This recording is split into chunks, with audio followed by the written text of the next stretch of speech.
Need to activate YouTube TV on your device? Here's a simple step-by-step guide to get you streaming fast. Open the YouTube TV app. Launch the YouTube TV app on your smart TV, streaming device, or game console. Find your activation code. Select Sign In, and an activation code will appear on your screen. Go to tv.youtube.com/start.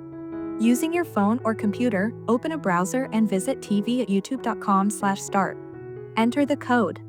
Type the activation code from your TV into the website. Sign in with your Google account. Log in using the Google account tied to your YouTube TV subscription. Finish activation. Follow any on-screen instructions to complete setup.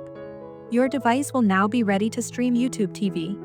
Tips: use the exact code shown on your TV. If the code expires, reopen the app for a new one. Make sure you're signed into the correct Google account. That's it. Enjoy live TV and on-demand shows with YouTube TV on your device.